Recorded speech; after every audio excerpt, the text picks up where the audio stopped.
First trip of 2020 is in the books. I just got back from the Bahamas. I took my mom with me and we had a great time.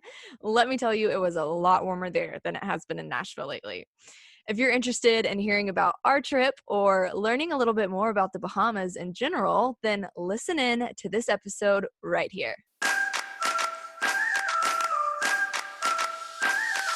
Hey y'all, I'm Bailey, the owner and founder of Be the Travel. It's the business I started to help bring my clients' dream travel bees to life. Whether they wanted to be inspired, be adventurous, be unplugged, or just be together with their loved ones in a beautiful destination, I wanted to serve them by taking the stressors of travel planning off of their plate.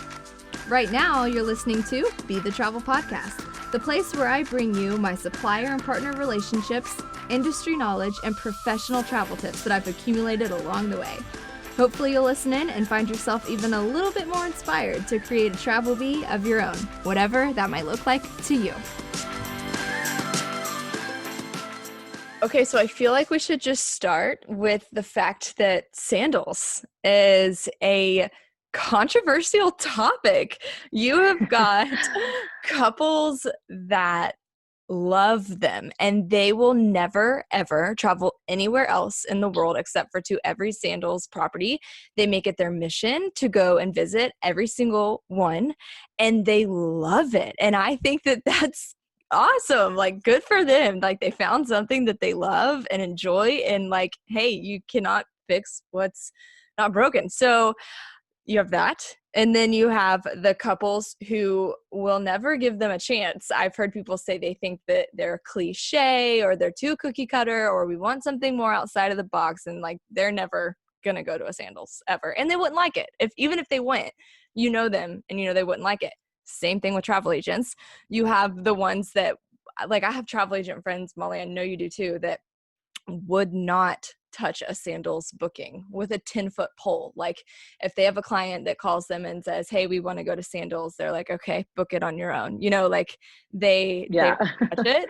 Then you have the travel agents. You see them at bridal shows. You see them in your hometown. Their cars are wrapped with a Sandals banner. They have all the swag and they only book Sandals and they love it. They think it's the best product ever. And that's great too. I just feel like we should just come out and say where we stand. And Molly, I hope it's okay if I'm speaking for you too, that we're just Absolutely kind of in the middle, I guess. I think it's a product just like any other product in the travel industry where there are perfect matches for everything. And I have people that I know they love Sandals and they're great fit. And I think that that's awesome. And then I have other clients who I'm like, they would kill me if I sent them to a Sandals. And I think that's just kind of the name of the game. That's our job, is we are the matchmakers for destination, resort, product, activity, itinerary type to the client. That's our job, is to get to know what works well with who. Yeah, for sure. And I'd say, like, I'm definitely not, I mean, there are certainly some brands that I prefer other than, over others, don't get me wrong, but I'm certainly not like diehard one brand or another. I'm very much pro, like Bailey said, like we're very much pro find the right fit for the client. So, if that's a client that we think is going to love Sandals, then absolutely. Like, we want you guys to go where we think you're going to get the best bang for your buck and we think you're going to have the best experience for what you're looking for. And then for some people, that's definitely not what they're looking for. So yeah, I mean, I certainly don't tend to like lean one way or the other overall. I just tend to kind of get a feel for the client, what they like to do when they travel, what types of like traveling they've done in the past and things like that. Just kind of get to know them as a traveler and then decide if something like a Sandals would be a good fit for them or not. For sure. And even if someone's listening to this and they're like, I don't know if I would be a Sandals person or not, we could tell you. We could probably give us 15 minutes to talk to you and ask you some questions, and we'll tell you if you would like Sandals or not. I think that that's like kind of one of the most fun parts about our job is, I mean, I feel like we're pretty good at it. So that's always fun. That's the goal for sure, is just, kind of get a good read for that person and, that's why it's so important to have that initial like kickoff conversation and just take that time to really like get to know you guys as a client, and then for you to get to know us, as a travel advisor, and kind of, find that happy medium and figure out like what is going to work best for y'all and for what you're looking for. So it's super important that we kind of, get to know you, and get to know like what you like. And so we can make like the best recommendation we can. For sure. For sure. Yeah. With that And being so said, Bailie, yeah, I was gonna say, so Bailie actually just got back, speaking of sandals, from Sandals Royal Bahamian in Nassau. And I actually haven't really talked to you about it very much. So why don't you tell us a little bit about your trip? yeah, I know. I'm excited to start having more of these conversations because we have them every single time one of us travels somewhere. And then I think after we hang up from like a 45-minute phone call, I'm like, why didn't we record that? Like that was so helpful. Everybody needed to hear that Yeah. conversation. But I'll just start with this. I'll never say anything bad about a resort on this podcast. At least like I think that for travel, there's a lot of gray areas, or I guess there's a lot of opinions. And there's nothing that's really fact. Like what might be a really strong opinion of mine, somebody else might like totally agree with. So I think just like as a travel professional and someone that is responsible for booking lots of different personality types to different destinations with, just having come back from Sandals Royal Bahamian, of course, I will say there were things about my experience there, or little things that I noticed or took away that I'm thinking to myself like like so and so, this type of client, whether that be like a client profile or like a legit person that I'm thinking in my head, I'm like, man, they would definitely not like this because of ABC, one thing or the other. But then on the flip side, we've had clients go there this year already and in the past, and they loved it and had a great time. And I definitely talked to several different people at the resort who were having the time of their life and they loved it. And I was like, this is awesome. I'm so happy that you guys are enjoying your time. And I definitely felt, confident leaving, because I know we've got some other travelers on the calendar for 2020 heading to Sandals Royal Bahamian. And I felt leaving, I left feeling totally confident that they're going to have a great time there. So I think like biggest highlights, number one, just from my experience, not ideal for a mother-daughter trip. I'm just going to say it. Yeah. I think it's really funny actually that you went with your mom, because I think Sandals is like among the most couple focused resorts that you can It is. possibly find. It Like is. there are some that are like, oh, this is great for honeymoons, but this is also great for families or, girlfriends trips or whatever. Like Sandals is pretty much 100% like honeymoons and couples. Uh-huh. And so, Anniversary trips, all of it. Like yeah. it And was so you kind going with of, your mom is kind of hilarious to me, yeah, but it was honestly hysterical. Like because I went into it knowing when I asked my mom if she wanted to go, because like I went because I had some like TA rewards expiring, and I was like, Mom, do you want to go with me? And she was like, I'd love to. She's like, well, do you want to take your brother? And I was like, Mom, no, like you're like, ew, definitely no. not. That would be even weirder than it's going to be with me taking you. But it was just funny. I mean, like we had a good time with it. Like they addressed us as Mr. and Miss White, like without like knowing who they were talking to, like sent like notes to our room, like Mr. and Miss White. We did a couples massage. I scheduled 2 Hilarious. separate massages for us, and then they took my mom back to her room first, and she said that she got into the room and there were like 2 beds for the massage, and they were like, where's your husband, Mr. Bailie? And she was like, Oh that's my my God. daughter. And then they brought me back just in time, and I was like, oh hey mom. So we did the massage couple style. So that was great. We were 100% getting lots of weird looks, to the point where sometimes we were like, okay, we're mother daughter, and then people would be like, oh okay, we thought you looked alike. And I'm like, yep. Oh Yep. my gosh. So, needless to say, we have some other really great options for mother-daughter trips. But 100%. uh, that's too 100%. funny. But I mean, like, we had a great time. And the reason I went, I mean, I was a horrible travel agent on this trip. I did not go see any other resort. I really didn't put much effort into like learning too much about like the destination. I just went because I needed some sunshine and I got it. And so that was perfect. And I think their resort was great. Definitely 100% their biggest asset is that private island. I know that there's another Sandals, I think in Jamaica, that has a private island as well. I heard that it's not as developed as this one in the Bahamas, but it's part of your all-inclusive amenities. They have like the resort and it's on the beachfront, and then they have like a little dock, and then a boat comes like back and forth like every hour, and it can take you back and forth to this private island that they have like way offshore. Like you can see it from the resort, but it's way out there. And it's got a restaurant, it has a bar, it has all of these, like for a couple, I'm like, this is where I would be every single day. It had all these like day No, beds and absolutely. hammocks, and like it was awesome. And then on the other side of it was definitely more like remote feeling, like there wasn't one chair out there, and it was just like rocks and like all like kind of left natural. So I was like, if I were staying here for a week, I think I would be out here every day. It was definitely more like my personal style.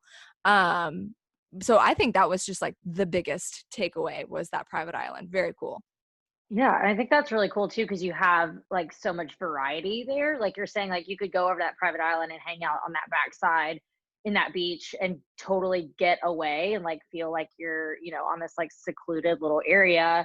But then you can go back to the resort and like, hang out with other couples and have like more of the buzzy, like, bar scene and restaurants and all of that. So you kind of have like a lot of variety there. And then, obviously like an added bonus of getting to take the boat back and forth, which is always fun. But Yeah, and that was cool um, too, just like getting to ride on the boat and being out in the sun. So it was good. But other than that, I mean, like the food was good. They had lots of restaurant options. Some you had to make reservations for, others you didn't. I think that's pretty standard for the big all inclusives.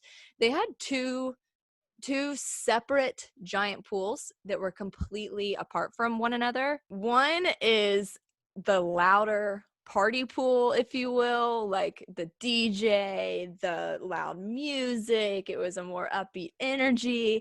And then they had the other pool that was much more like relaxing and tranquil, and there was no music, and people were laying there reading their books, and it was really relaxing. So I can definitely appreciate a good mix.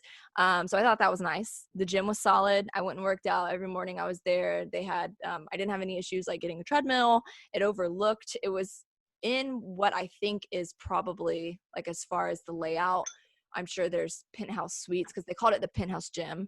And so that's kind of how it was laid out, like a giant room. And it like overlooked the water. It had like the aerial view or whatever. And that was really cool.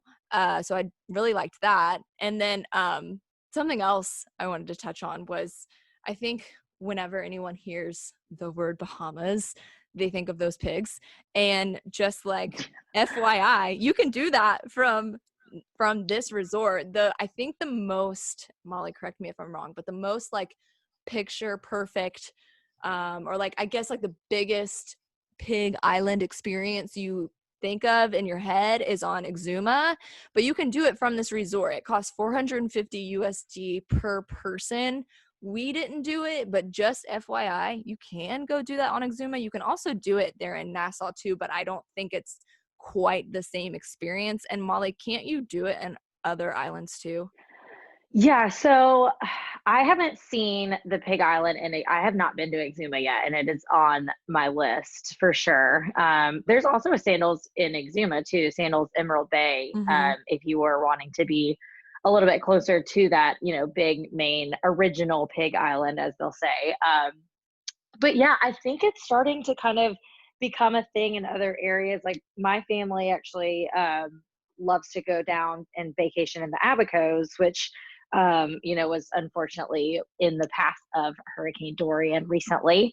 But I know they have a Pig Island there as well. So there's definitely some different options for swimming with the pigs, and The with it, Instagram yes, famous swimming with the you can pigs. go get your picture, which I will say, I mean, I've only done it in the Abacos and it is fun. I have run into a few pigs that were not quite as friendly as some of the others.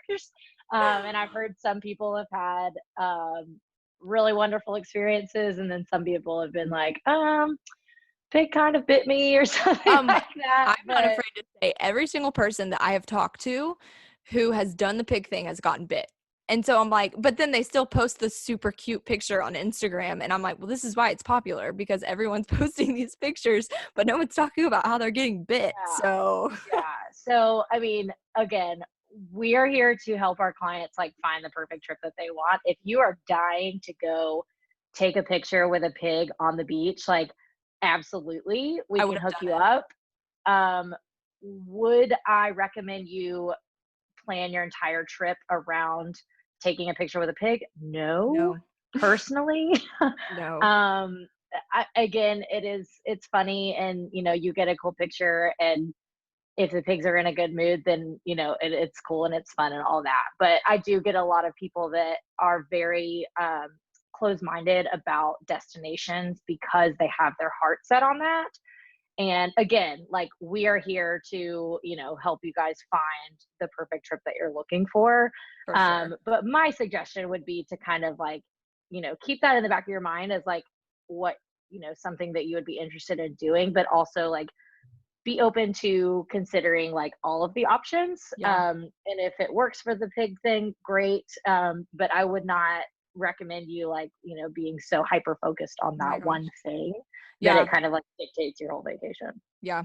I'm an animal lover. So I totally would have done it had we been on Exuma. I didn't want to pay 450 USD to do it, but had I been at the other sandals in Exuma, I definitely would have taken the risk to get the picture and to play with the little baby figs 100%.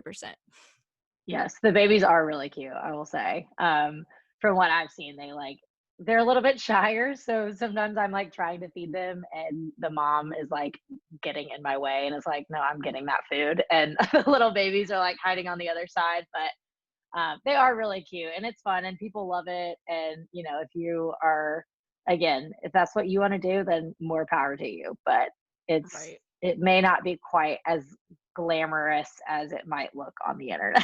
Right, right. Well, I know you just mentioned, and we've talked about this a ton, and I know when the hurricane was coming through, I feel like we were talking with your parents every other day about the Yeah. Abacos and kind of what's going on there. Like I said before, I was a terrible TA on this trip, so I really didn't go see any other resorts. I've booked other resorts before. I've had clients go to others, and I know, you can definitely do that type of vacation, a sandals, a resort, or whatever. But Molly, kind of like talk about the other vacation types you can take and about Abacos and hurricane recovery and how we can help and all of those things. Yeah, for sure. So, like I said, my family has been going down to the Abacos. That's kind of been our family vacation for years now. So it holds a very, very special place in my heart. And we were just absolutely devastated to see all of the damage and all of the terrible impacts from the hurricane recently. I mean, we have a lot of really dear friends that lost their homes and have been displaced to either Nassau or the US. And it's just a really, really horrible thing to see kind of firsthand. And so we've been really involved with helping try to support the relief efforts and all of that. We've actually gotten the chance to go down there and kind of see the rebuilding that's happening. And I mean, it's very, very bittersweet. Like you can definitely still see that there's a lot of damage and it's going to take a while for the island to get back to what it used to be. And some of it may never be exactly the same, but there's definitely a lot of progress being made and there's a lot of support coming down there. And so our biggest thing is just to make sure that like tourism continues. I mean, that's their biggest industry, pretty much across the whole country of the Bahamas. And I will say, so I feel like every year, every other year, obviously there's a big hurricane season that impacts different areas of the Caribbean. So, we're all of the islands are more or less at a small risk every year. Fortunately, Hurricane Dorian did surpass a lot of the Bahamas. It was really more, kind of that northern Abacos area that saw most of the damage. So, and that being said, the Bahamas are a really spread out place. Like there's There's lots like of different 700 of them, right? islands. Yeah, I mean, there's tons of different islands and tons of different areas, a lot of which were barely touched or not touched at all by the hurricane. So, if you're wondering, are the entire Bahamas destroyed? Absolutely not. There's definitely like the majority of it, I would say, is, still running as normal.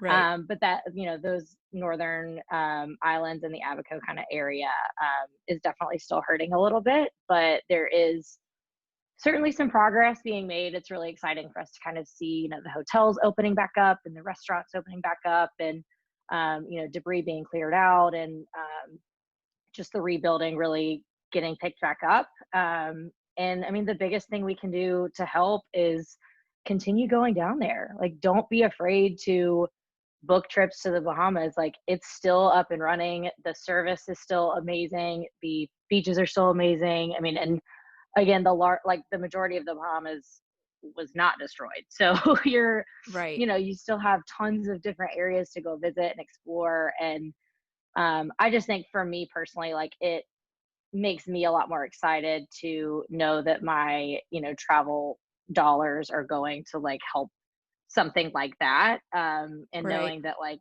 by me and my clients like continuing to support the tourism industry there, you're, by default, you're also supporting the rebuild of some of those areas as well. Right. Because if you're listening to this and you're a little bit confused, if you book a trip to Nassau, Exuma, those tourism dollars affect all of the Bahamas, right, Molly? Like, that's you're helping the ones who are destroyed and who are, in recovery by traveling to other ones as well. Yeah, for sure. I mean, I think there's so many different like efforts and things, going. And if you go, like, you can certainly reach out to me too. I've got some different places if you'd like to donate directly. But, everyone that we've spoken to down there has just really said, like, the biggest thing to do is just keep coming down here. Like, come down here and visit, and like just keep those trips planned that you have, if you can. If you were booked in an area that is still in recovery, like, we just encourage you to maybe postpone your dates and come back when you can, or try a different island that is still fully operating, and all of that. And that kind of, I will say too, like, the Abacos are going to be certainly a different type of experience than Nassau. And so, like, my family's experience when we would go down there was a little bit different than what would be, like, we're talking about Sandals, right? So, Right. you're all inclusive, everything is there, lots Or of other even, families and couples and yeah, things like even that. Go not a ahead. Sandals too, like Yeah. a Bahama, or, like a casino resort or anything like that. There's those are awesome. I love those types of vacations. But just from what I've learned from Molly, because her family is so familiar with that destination, there's all kinds of other trip types you can take within the Bahamas as well. Yeah, absolutely. So, like, when I would go down there, people would always be like, "Oh, so you guys are going to Atlantis?" And I was like, "No, we actually go to the Abacos, and we rent our own house, and we rent our own boats, and we get our own groceries, and we are on our own, right? So we are in, like, a much more remote area of the Bahamas. We are, further away from some of the larger resort areas like you're going to find at Nassau. It's definitely a little bit, certainly more isolated, more remote, a much more local Bahamian feel than you would probably see in one of those larger resorts in Nassau. Right.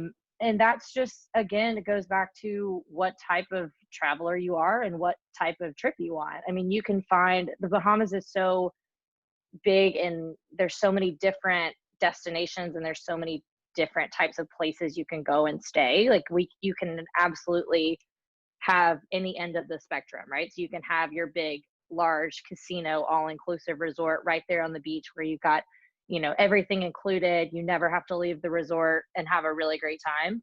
Or you can do something, more like what I'm describing with my family, where you're somewhere a little bit more remote. You may be staying in a house on your own. You may have a golf cart that you're driving around to, local restaurants on your own. And that's, totally not all inclusive, but a totally different vibe. So Yeah. you can get a lot of variety in the Bahamas for sure. Right. And y'all do a lot of fishing down there too, right? Yes. So my dad and my brother are big fishermen. So they would be the ones to ask for, different types of fishing and things like that. But they love to go bone fishing. There's actually a little like bonefish, flat. I get my dad would kill me if he heard how bad I was going to butcher this, but there's a flat like literally we can see from our house, like right as you walk out, you can go and catch fish right off the dock. You can also jump in the boat, go around the corner, and there's a really cool little area where we've caught humongous barracuda, and I have pulled them out and held them, and it was terrifying. But and then obviously like deep sea fishing, if you've got a boat for that, you could go out and do more like deep sea fishing stuff.